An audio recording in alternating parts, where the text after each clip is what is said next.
kaya't nais po naming iparating sa inyo ang nais ng Diyos na mangyari sa tao. Kung ano po yun, basahin po natin mula sa Biblia ang unang Timoteo 2:3 hanggang 4 na ganito po ang nakasulat. Mabuti ito at kalugod-lugod sa paningin ng ating tagapagligtas. Ang Diyos na gustong maligtas ang lahat ng uri ng tao at magkaroon sila ng tumpak na kaalaman sa katotohanan. Sa Biblia po, sa talatang binasa ko sa inyo, ang Panginoong Diyos pala ang may nais na ang lahat po ng uri ng tao ay magtamo ng kaligtasan pagdating ng araw ng paghuhukom. Pero paano po magkakamit ng kaligtasan pagdating ng paghuhukom ang tao? Nakasulat din po sa Biblia, ang Diyos ang may kalooban, magkaroon ng tao ng tumpak na kaalaman sa katotohanan. Hindi ka pala basta maliligtas kung hindi mo matatanggap, mauunawaan, yung tumpak na katotohanan. At hindi po lahat makapagtuturo pala. Dapat ang makarating sa tao, yun pong tumpak na katotohanan para ang tao po ay maligtas. Kaya sa pamamagitan po ng katotohanan ng mga salita ng Diyos na nakasulat sa Biblia, ngayon po ay mag-aaral po tayo. Ang ating pong pag-aaralan ay ukol po sa isang panawagan. Ang panawagan po ay karaniwang ginagamit kapag merong isang mahalagang mensahe na dapat pong makarating sa mga tao, sa kinauukulan. At karaniwan po, yung panawagan o sabihin pa nating babala, advisory, warning, ay karaniwan pong ginagawa pagka meron pong napipintong isang kalamidad o kaya may darating na malaking kapahamakan. May mga tao po na napapahamak sapagkat marahil hindi po nakarating sa kanila yung panawagan. At kung nakarating man, kulang. Hindi po kumpleto yung impormasyon. Ngunit ang lalong masaklap, meron pong mga tao nakarating sa kanila yung panawagan, lamang nagkibit-balikat. Hindi po alintana, hindi binigyan ng pagpapahalaga. Kaya nang dumating po yung kalamidad o kapahamakan, napahamak po sila. Pagka ganon, wala po silang ibang maaring sisihin, kundi ang kanilang sarili. Ngayon po, mga mahal po naming televiewers at listeners, mga kaibigan at mga kababayan, ang pag-aaralan po natin ay panawagan, hindi po ng tao. Ito po ay panawagan ng ating Panginoong Diyos na nakasulat po sa Biblia. Sino ang kanyang tinatawagan? Ano yung kanyang panawagan? Bakit mahalaga yun na malaman ng lahat ng tao? Pakinggan po ninyo, Biblia po ang sasagot sa ating mga katanungan, hindi po kuro-kuro, hindi po opinyon, hindi po sariling interpretasyon, hindi po palapalagay. Yun pong nakalagay o nakasulat po sa Biblia na katotohanan. Dito po sa awit 49, ang mga talata po ay 1 hanggang 2. Dinggin ninyo ito, ninyong lahat na mga bayan. Pakinggan ninyo, ninyong lahat na nananahan sa daigdig, ng mababa at gayon din ng mataas, ng mayaman at ng dukha na magkakasama. Ang binasa ko po, panawagan mismo ng ating Panginoong Diyos na nakasulat po sa Biblia. Ano ang kanyang panawagan? Ang sabi po, dinggin ninyo, ninyong lahat na mga bayan. Sinong mga bayan? Aling mga bayan? Pakinggan ninyo, ang sabi po, ninyong lahat na nananahan sa daigdig. Kaya ito pong panawagang ito ng Diyos ay global in scope. Pangbuong daigdig po. Pero sino sa buong daigdig ang tinatawagan ng Panginoon Diyos? Ang meron pong panawagan ng Panginoon Diyos. Ang sabi po, ng mababa, gayon din ng mataas, ng mayaman at ng dukha na magkakasama. Lahat po ng uri ng tao. Kay mababa, kay malaki, kay hindi kilala, kay kinikilala, at kahit mahirap, kahit po mayaman, wala pong exempted. Lahat anya ng tao sa buong daigdig. Kaya ito pong panawagang ito, pang buong daigdig. Gaano po kahalaga itong panawagang ito ng Diyos? At bakit po siya nananawagan sa lahat ng tao sa buong daigdig? Mahalaga ba yon? Dapat po ba nating malaman? Pakinggan po nyo. Biblia po ang sasagot. Sa Isaiah 24, ang talata po ay 1 at 3. Masdan ninyo, ang daigdig ay wawasakin ng Panginoon. Mawawasak ang daigdig at wala nang pakikinabangin dito. Mangyayari ito sapagkat sinabi ng Panginoon. Mahalaga po ba ang panawagang ito ng Diyos? Napakahalaga po. Bakit? Ang sabi ng Diyos, masdan ninyo, ang daigdig ay wawasakin ng Panginoon. At pagka ginawa ng Diyos ang pagwasak sa daigdig, paano yung mga pinagkaabalahang gawin ng tao? Paano po yung mga bagay na na-achieve ng tao? Gaano mang mga kadakilang achievements yon? Ang sabi ng Panginoon Diyos, mawawasak ang daigdig at wala nang pakikinabangin dito. Ano man yung nagawa ng tao, ano man ang naipon niyang kayamanan, ano man ang narating niyang taas ng uri ng karunungan, at gaano man naging kadakila ang tao, pag winasak po ng Panginoong Diyos ang daigdig na ito, ang Diyos ang may sabi, wala nang pakikinabangin dito. Pero bakit dapat po natin itong maunawaan at lubos na sampalatayanan? Sapagkat ang sabi ng talata, mangyayari ito sapagkat sinabi ng Panginoon. Pagkatao lang, baka pwede pa tayong magduda. Ang tao, minsan kapos ang kakayanan. Limitado ang magagawa. Pero ang Diyos, na makapangyarihan sa lahat, siya po ang lumalang ng daigdig. Kayang-kaya niyang wasakin ang daigdig na kanyang nilikha. Nasa Biblia po yan. Kaya, napakahalaga po ng panawagang ito ng ating Panginoon Diyos. Maring itanong po ng ilan, kailan magaganap yan? At paano gagawin ng Diyos na ang daigdig na ito ay kanyang wasakin? Biblia uli po ang tutugon sa atin pong mga katanungan. Dito po sa pahayag naman ni Apostol Pedro sa Kapitulo 3, mga talatang 7 at 10 ng ikalawang sulat po niya. Ngunit ang sangkalangitan ngayon at ang lupa sa pamamagitan ng gayunding salita ay iningatang talaga sa apoy na itinataan sa araw ng paghuhukom at ng paglipol sa mga taong masama. Datapwat darating ang araw ng Panginoon na gaya ng magnanakaw na ang sangkalangitan sa araw na yan ay mapaparam na kasabay ng malaking ugong at ang mga bagay sa langit ay mapupugnaw sa matinding init at ang lupa at ang mga gawang nasa lupa ay pawang masusunog. Kailan po magaganap yung babala at panawagan ng Panginoon Diyos na ang daigdig na ito ay kanyang wawasakin?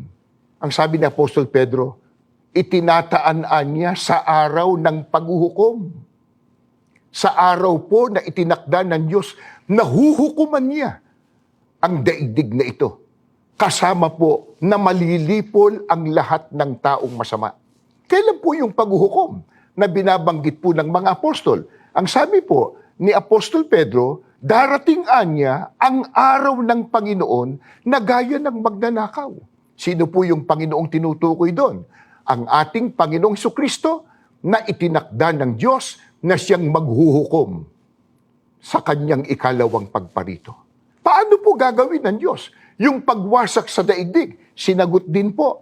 Ang sabi po, ang mga bagay na nasa langit, matpupugnaw sa matinding init, at ang lupa, ang daigdig, at ang magagawang nasa lupa ay pawang masusunog. Mga mahal po naming taga-subaybay, nakikinig at nanonood sa palatuntunang ito. Napakalaking trahedya, napakatinding kalamidad ang magaganap. Sunog po ng pangbuong daigdig. Hindi isang bahay, hindi isang baryo, hindi isang bansa, buong daigdig.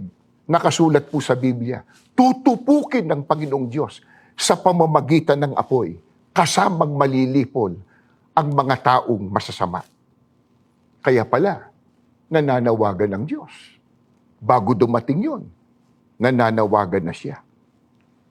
Sapagkat isang napakalaki at nakapangingilabot na sunog ang magaganap sa araw po ng paghuhukom. Walang ligtas na dako, wala kang maaaring puntahan para ikaw ay makatakas.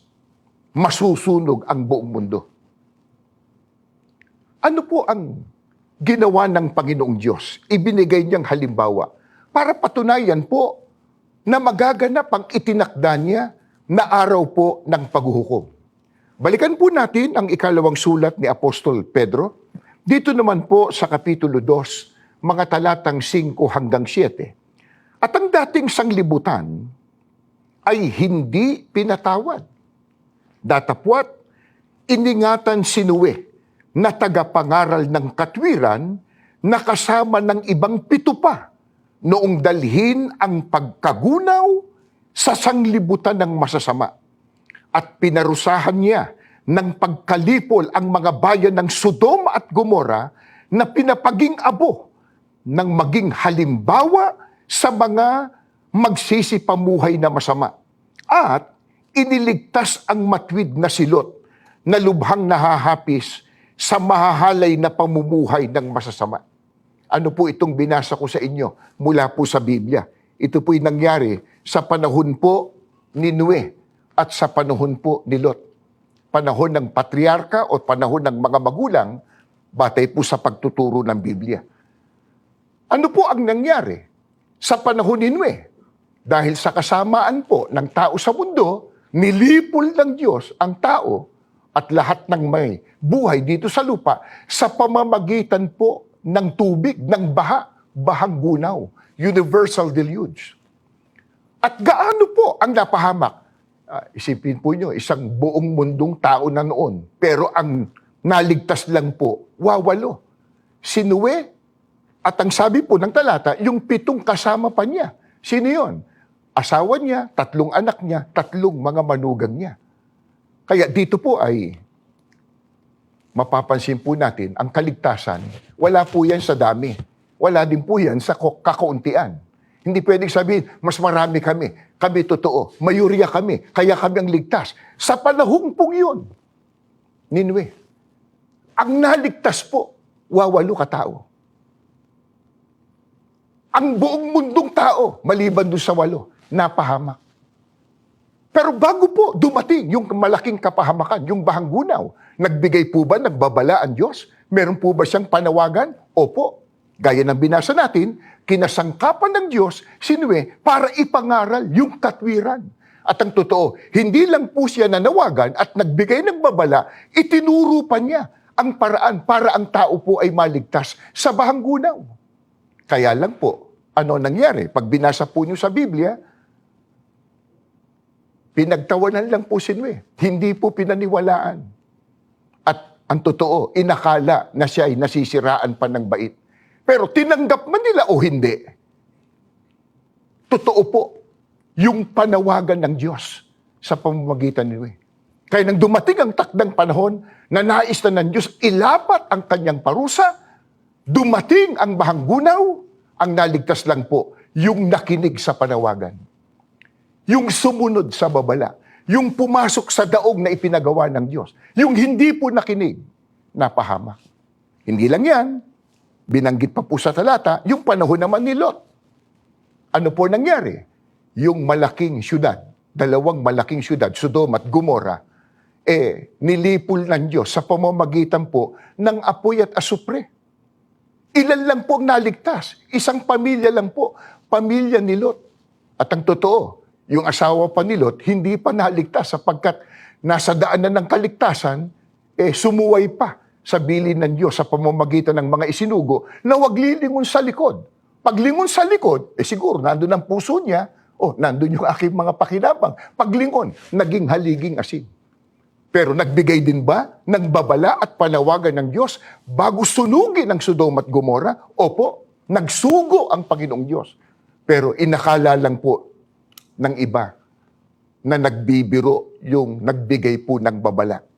Sa makatwid, yung mga pangyayaring yon sa panahon po ni Noe at ni Lot, ang sabi po ni Apostol Pedro, ibinigay na halimbawa para tayo po ay maakit, makumbinsi, maniwala, totoo, yung panawagan ng Diyos, meron siyang itinakdang araw, huhukuman ng mundong ito at wawasakin ng daigdig, malilipol ang lahat ng taong masasama.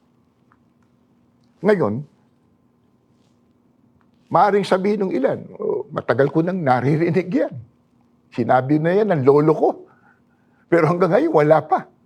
Ba't nga po ba hindi pa nagaganap yung panawagan at ibinabala ng Panginoon Diyos na araw ng paghuhukom? Ang makakasagot po, Biblia rin. Tandaan po natin, sa Biblia nakasulat, ang mga katotohanan na salita ng Diyos na dapat po nating malaman para tayo maligtas. Balikan natin uli ang ikalawang Pedro. 3:7 po, binasa ko na kanina, pero ngayon po, itutuloy po natin sa talatang 9. Ngunit ang sangkalangitan ngayon at ang lupa, sa pamamagitan ng gayunding salita, ay iningatang talaga sa apoy na itinataan sa araw ng paghukom at ng paglipol sa mga taong masama. Hindi mapagpaliban ng Panginoon tungkol sa kanyang pangako na gaya ng pagpapalibang ipinalalagay ng iba, kundi mapagpahinuhod sa inyo na hindi niya ibig na sinuman ay mapahamak, kundi ang lahat ay magsipagsisi. Bakit po hindi pa nagaganap yung ibinabala ng ating Panginoon Diyos na araw ng paghuhukom? Hindi po ibig sabihin mapagpaliban ng Diyos sa kanyang mga pangako, kundi ang sabi po, mapagpahinuhod sa inyo na hindi niya nais na ang sino man ay mapahamak. Napakabait po at napakabuti ng Panginoong Diyos na makapangyarihan sa lahat. Kung hindi pa natutupad yung kanyang babala na pagwasak sa daigdig sa araw ng paghukom, dahil inaakay po sila ng pagpapahinuhod sa tao, pagmamahal sa tao. Ano ang nais ng Diyos? Ang sabi niya, hindi niya ibig na sino man ay mapahamak, kundi ang lahat ay magsipagsisi. Hindi ho ba? Napakalinis at napakabanal ng layunin ng Diyos kung sakaling hindi pa niya tinutupad yung kanyang ibinabala na pagwasak sa mundong ito sa araw ng paghuhukom. Pero gayon pa man, kung nagpapahinuhod siya, ibig po bang sabihin, magtatagal pa? Magluluwat pa? Pakinggan ninyo, ganito po ang nakasulat sa Ezekiel 7:5 hanggang 8. Basahin po natin. Ipinasasabi ng Panginoon, hindi na magtatagal at sunod-sunod na kasawian ang aabot sa inyo. Dumating na ang wakas. Ito na ang inyong hangganan. Dumating na ang inyong katapusan. Mga mamamayan ng lupain. Dumating na ang panahon. Ibubuhos ko ngayon sa inyo ang aking puot. Uubusin ko sa inyo ang matinding galit ko. Hahatulan ko kayo ayon sa inyong gawa. Parurusahan ko kayo dahil sa inyong kasamaan. Nagpapahinuhod ang Panginoon Diyos, pero nangangahulugan bang magtatagal pa? Ang sabi po, hindi na anya magtatagal. Alin po ang hindi na magtatagal? Dumating na anya ang wakas. Ito na ang inyong hangganan. Dumating ng katapusan. Ninyong lahat na mga mamamayan sa lupain. Lahat. At ang sabi pa ng Panginoong Diyos, ibubuhos ko sa inyo ang aking puot, uubusin ko sa inyo ang aking matinding galit, parurusahan ko kayo dahil sa inyong kasamaan. Mga mahal po naming kaibigan, mga kababayan, mga televiewers, hindi po pangungusap yan ng natutuwa. Pangungusap ng galit at nagdaramdam dahil sa kasamaan ng tao. Pero bago dumating yon, ano munang ibinabala ng Diyos? Ang sabi niya, sunod-sunod muna na kasawian ang aabot sa inyo. Kaya ito pong nagaganap ngayon sa panahon natin. Kasama po yan sa mga ibinabala ng Panginoon Diyos na sunod-sunod na kasawian. Katulad ng binanggit din ng Panginoong Kristo sa Mateo 24:6-8, magkakaroon ng mga digmaan, kagutom, kahirapan, pandemya, kalamidad tulad ng mga lindol. Mga mahal po naming mga kaibigan at mga kababayan, lahat po ng yun nangyayari. Yan pong nagaganap lang na digmaan, hindi lang sa Ukraine, maging dyan po sa Israel kontra sa Hamas. Nakapangingilabot, nakakatakot, nagbibigay ligalig. Yung pagkakaroon ng pandemya, yung pagkakaroon ng kaguluhan, mga kalamidad, pagputok ng bulkan, paglindol, pagbaha. Lahat ng yan, palatanda ang sinabi po ng Diyos at ng Panginoong Kristo, malapit na ang araw ng paghuhukom. Kung natutupad po yung mga palatandaan, tiyak na matutupad yung tinatandaan, yung araw ng paghuhukom. Kaya kumbaga, sa tao na may sakit, ito palang mundo, naghihingalo na. Patungo na sa kanyang pagkalagot ng hininga. Patungo na doon sa ibinabala ng Diyos na pagwasak niya sa daigdig. Maring sabihin po ng iba, kaya ba nilalag ng Diyos ang tao para lipulin? Kaya ba nilalang ng Diyos ang tao para parusahan lamang? Hindi po natin kayang sagutin yan. Ang sasagot po, ang Diyos mismo na lumalang sa atin sa pamamagitan po ng kanyang mga katotohanan nakasulat sa Biblia. Ezekiel 18:32 po. Sapagkat wala akong kasayahan sa kamatayan niya na mamamatay, sabi ng Panginoong Diyos. Kaya't magsipagbalik loob kayo at kayo'y mga buhay. Kaya po ba nilalang ng Diyos ang tao para lang lipulin at parusahan? Hinding-hindi po. Kung merong totoong nagmamahal sa tao, ang Diyos, siya po ang may malaking puhunan sa tao sapagkat ang Diyos ang lumalang sa tao. At kung ang tao mapapahamak, mamamatay pagdating ng paghuhukom, ikinagagalak ba ng Diyos yun? Ang sabi po ng Panginoon Diyos sa talatang binasa natin, walaan niya akong kasayahan sa kamatayan niya na mamamatay, sabi ng Panginoon. Hindi po natutuwa ang Diyos. Ayaw niya na ang tao'y mapahamak. Anong nais niya? Ang nais ko, ang sabi niya, magbalik loob kayo para kayong mga buhay. Mga mahal po naming kaibigan, kababayan, mga televiewers, ba't hindi po natin sunggaban ang alok na ito ng Diyos? Ang nais niya, magbalik loob tayo sa Kanya. Kasi po kaya may paghuhukom, bunga ng kasamaan at kasalanan ng tao eh. Bunga ng paglayo ng tao sa Diyos sa pamamagitan ng pagkakasala. Kaya ang sabi ng Diyos, nais ko, magbalik loob kayo para huwag kayong mamatay, para kayo ay mabuhay. Kaya hindi po natin maiiwasan, tuklasin. Paano ang pagbabalik loob sa Diyos? Bakit po natin dapat tiyakin yan? Kasi po ngayon, sa panahon natin, ang pinakamaraming nagsulputang mga pangkati ng paniniwala, maraming relihiyon. Bawat isa nag-aalok. Di umano, yun daw ay paraan ng pagbabalik loob sa Diyos. Pero tandaan po natin, yung unang talatang binasa ko po sa inyo mula sa Biblia, ang sabi ng Diyos, dapat makarating sa tao yung tumpak na katotohanan. Hindi ka maliligtas kung hindi ka magkakaroon at makauunawa at sasampalataya sa tumpak na katotohanan. Alin yon? Yan po ang salita ng Diyos na nakasulat po sa Biblia. Kaya siya po ang may nais na tayo magbalik loob sa Kanya. Ano turo niya para tayo makapagbalik loob sa Kanya? Paano po yon?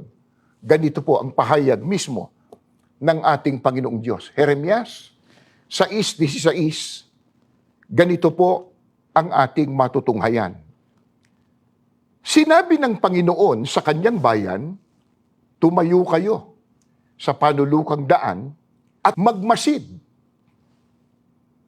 Hanapin ninyo ang dating landas. Alamin kung nasaan ang pinakamabuting daan. Doon kayo lumakad at magtatamo kayo ng kapayapaan. Titigil po muna ako. Meron po akong nais ipapansin sa inyo. Ang tanong po natin ano ang turo ng Diyos para ang tao makapagbalik loob sa Kanya at huwag mapahamak pagdating ng paghuhukom? Ang sabi ng Diyos, ikaw ay magmasid. Hanapin mo, alamin mo. Alin? Yung pinakamabuting daan. Hindi po sinabi ng Diyos, diyan kayo pinanganak. Diyan ka na lang. Diyan ka nagising, diyan ka na. Huwag ka nang aalis diyan. Isipin nyo, nagising ka, ang bahay mo nasusunog, diyan ka na lang. Hindi ka na aalis. Ang Diyos ang may sabi, magmasid ka, hanapin mo, ay may gagawin tayo alamin mo, alin? Kung nasaan yung pinakamabuting daan, hindi po lahat ng daan mabuti. Hindi po lahat ng paniniwala o relihiyon, pagbabalik loob sa Diyos. Ang hahanapin natin, yung pinakamabuting daan. At pag nakita po't nalaman natin, may gagawin pa. Ang sabi po, doon kayo lumakad at magtatamo kayo ng kapayapaan. Ang kapayapaang tinutukoy, yan po ang kaligtasan. Pero alam po nyo kung ano sagot ng tao? Tutuloy ko po sa bandang huli ng talata. Subalit ang sabi nila, ayaw naming dumaan doon. Ano po sabi ng tao? Ayaw nila. Bakit po? Ang tao kasi, ipinipilit ko ano gusto. Kung ano ang tibok ng puso. Kung ano ang dikta ng isip. Kung ano ang sariling interpretasyon. Hindi po pwede yun. Ang dapat masunod, ang Diyos. Kapag ka ang relihiyon, ang nasusunod tao, hindi po sa Diyos yun.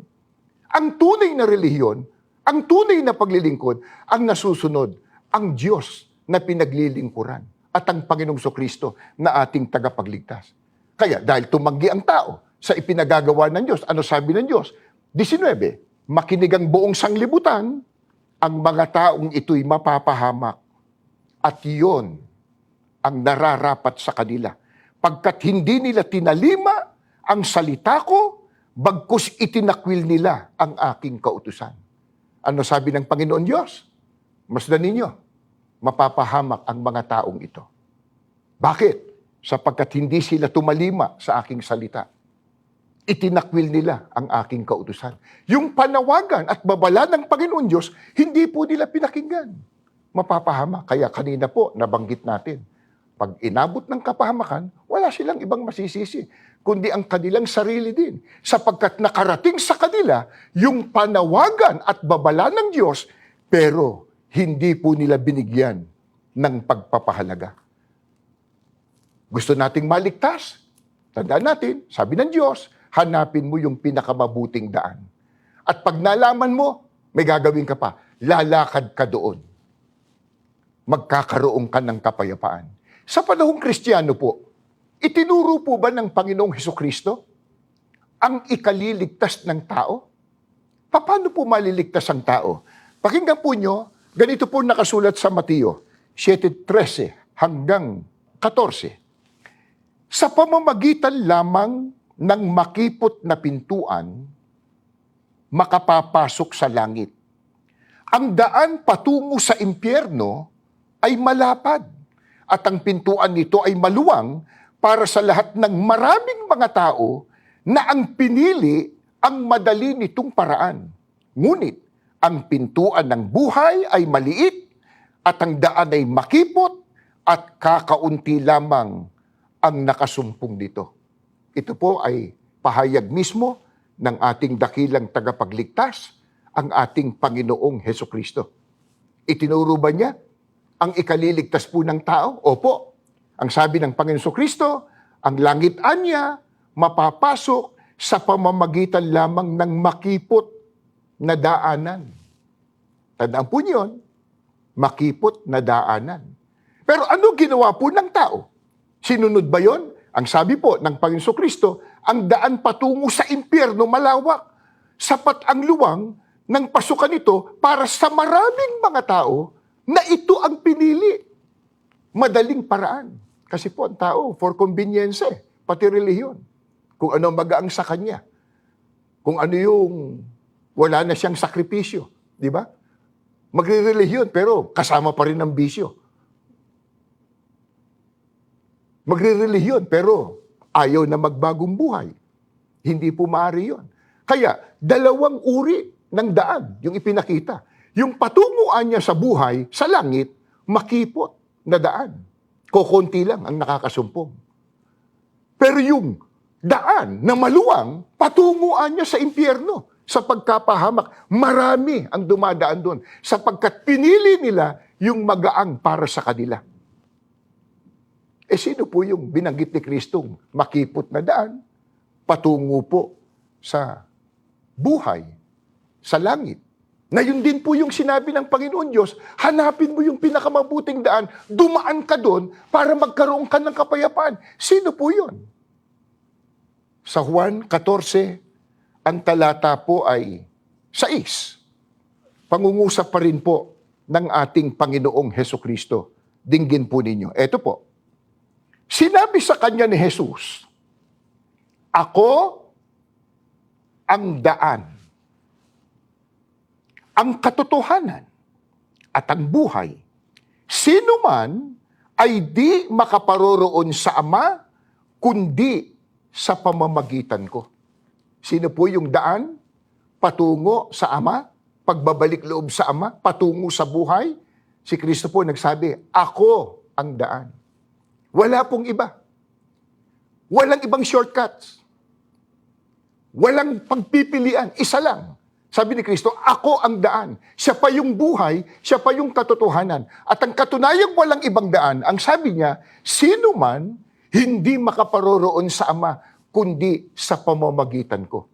Di po ba sabi ng Diyos, ayaw niya na ang tao'y mapahamak? Ang nais ko, magbalik loob kayo at magsisi. Pero paano magbabalik loob? Hanapin mo, sabi ng Diyos, yung pinakamabuting daan. Dumaan ka doon. Sabi ni Kristo, ako ang daan. Ang tanong ngayon, paano ang pagdaan kay Kristo? Sasampalataya ka lang? Yan po ang karaniwan nating napapakinggan sa iba. Diba? Accept Christ as your personal Savior. That's it. Ligtas ka na. Ganun kagaang. Sabi ng Diyos, pag nakita mo, dumaan ka. Paano pagdaan kay Kristo? Si Kristo rin po ang sasagot na ating Panginoon. Dito po sa Juan, 17 at 9, pansinin po ninyo ang pangungusap ng Panginoong Hesukristo. Kaya't muling sinabi ni Jesus, tandaan ninyo, ako ang pintuang dinaraanan ng mga tupa. Ako ang pintuan, sino man na pumasok sa loob ng kawan, sa pamamagitan ko ay magiging ligtas. Paano po ang pagdaan kay Kristo? Inulit niya, ako pintuang dinaraanan. Talagang siya'y pintuan at daan, nadadaanan.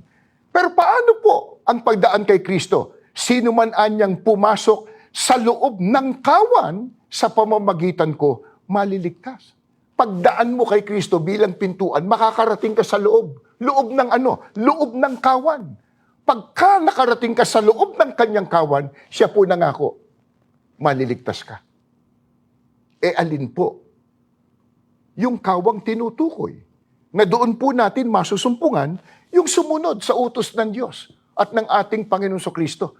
Na hanapin yung pinakamabuting daan at dumaan ka. Makakarating ka sa kawan ng Panginoon Kristo. Alin po yung kawan na tinutukoy ng Biblia? Pakinggan po ninyo, ganito naman po ang pahayag sa aklat ng mga gawa ng mga apostol, 20, ang talata po ay 28. Ingatan ninyo kung gayon, ang inyong mga sarili at ang buong kawan.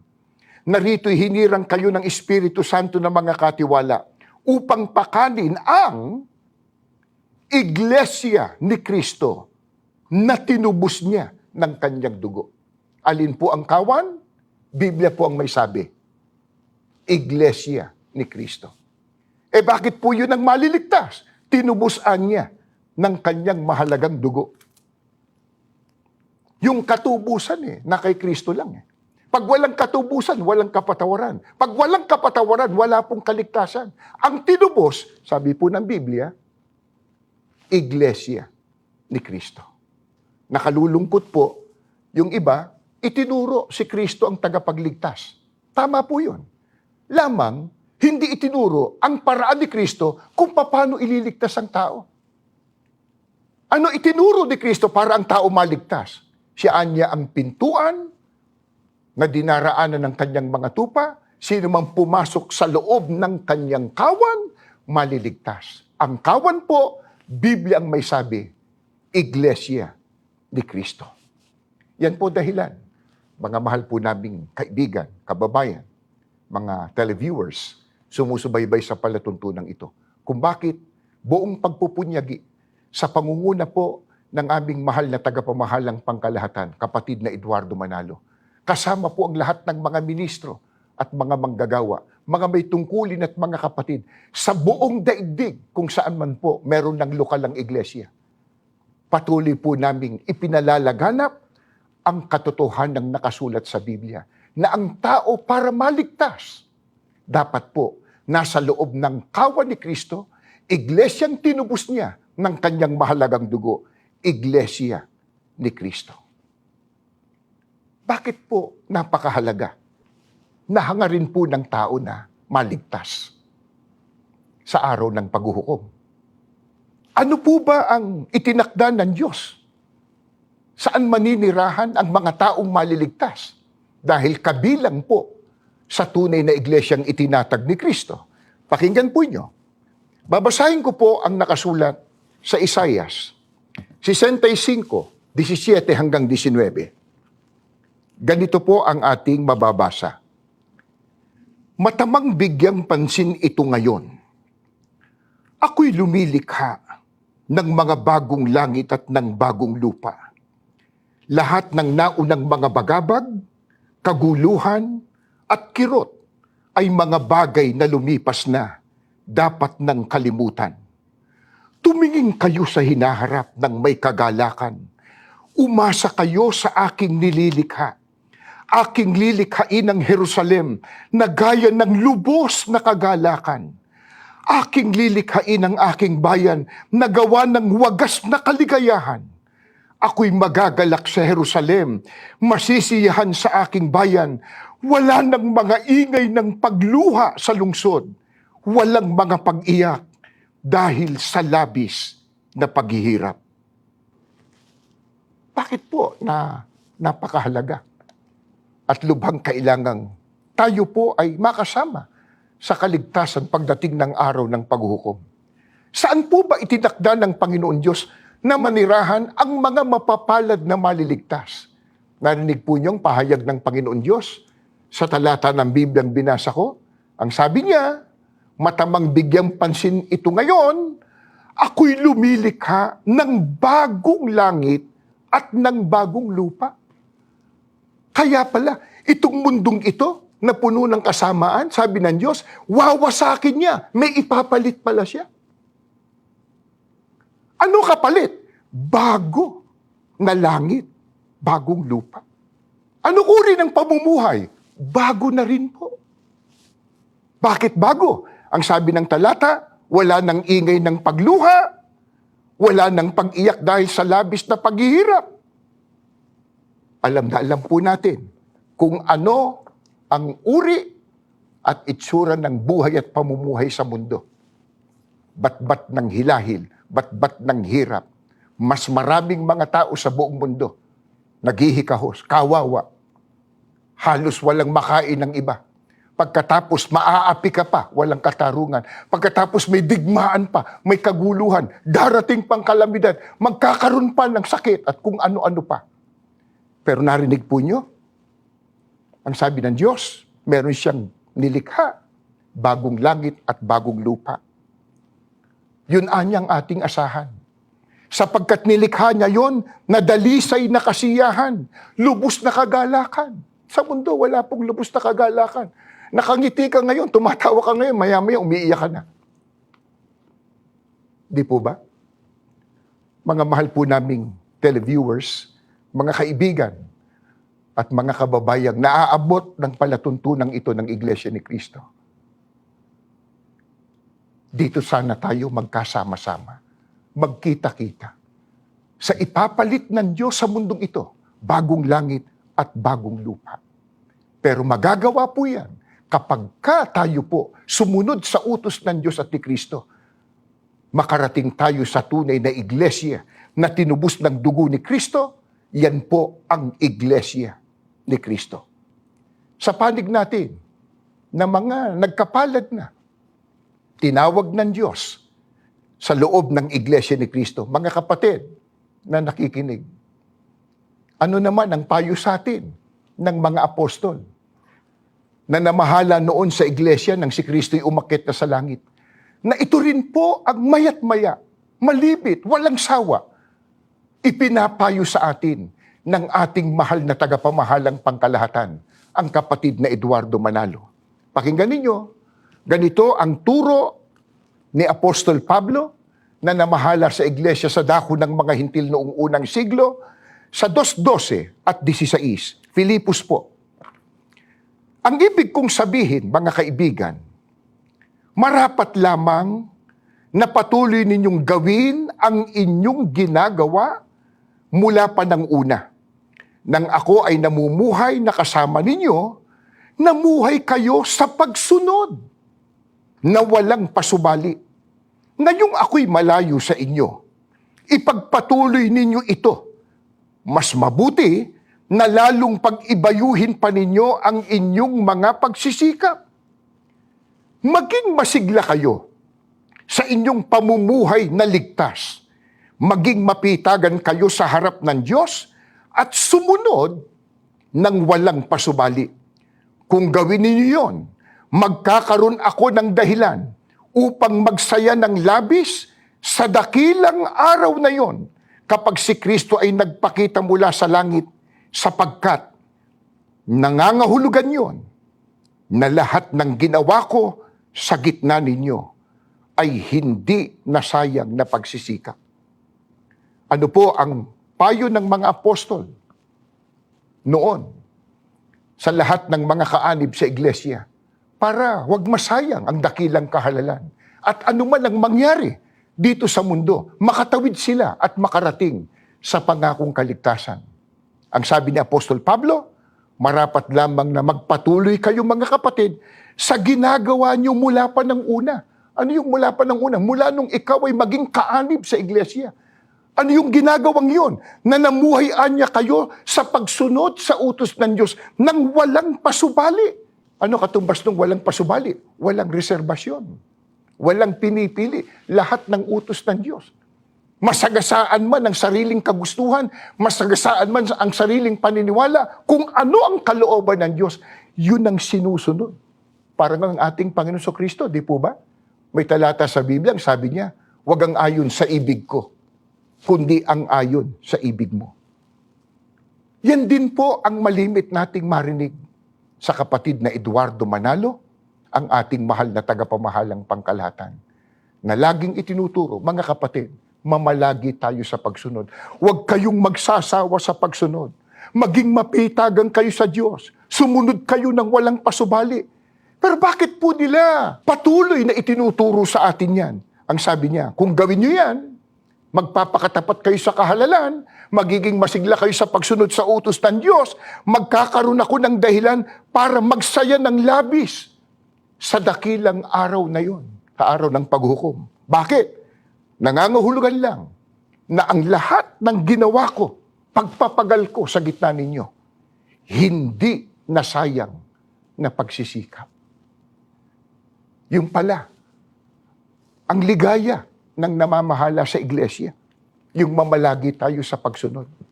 Sa kaarawang ito, sa araw na ito ng ating tagapamahalang pangkalahatan, lahat tayo, mga kapatid, ang iglesia ni Cristo sa buong daigdig, nais nating maging maligaya ang ating pamamahala. Pero wala na palang hihigit na ligaya na mararamdaman nila kapag nakita tayo sa pagsunod. Masigla tayong iglesia ni Cristo, nagbabagong buhay, nag-iibigang magkakapatid. Itinataguyod ang lahat ng gawain. Sukdulan may mga pag-uusig, merong mga hadlang at mga bagabag. Sapagkat, pag ginawa natin yun, katulad ng sinabi ni Apostol Pablo, yun ang kanyang ligaya, pagbabalik ni Kristo, hindi nasayang ang kanilang pagpapagal. Mga kapatid, mula pa sa panahon ng sugo ng Diyos, sa mga huling araw, ang kapatid na Felix Manalo. Hanggang ngayon, sa kasalukuyang tagapamahalang pangkalahatan, ang kapatid na Eduardo Manalo. Ang kanilang pinakahahangad para sa iglesia. Lahat tayo makarating sa kaligtasan. Muling magkita-kita sa bayang banal, sa bagong langit at bagong lupa. Kung ngayon, nagkahiwa-hiwalay na ng dako o baka yung iba, pinapagpahinga na ng Diyos. Pero mamalagi tayo sa ating kahalalan na sumusunod sa mga utos ng Diyos, na sa panig ng pamamahala, nakasisiguro tayo sa kaligtasan pagdating ng araw ng paghuhukom.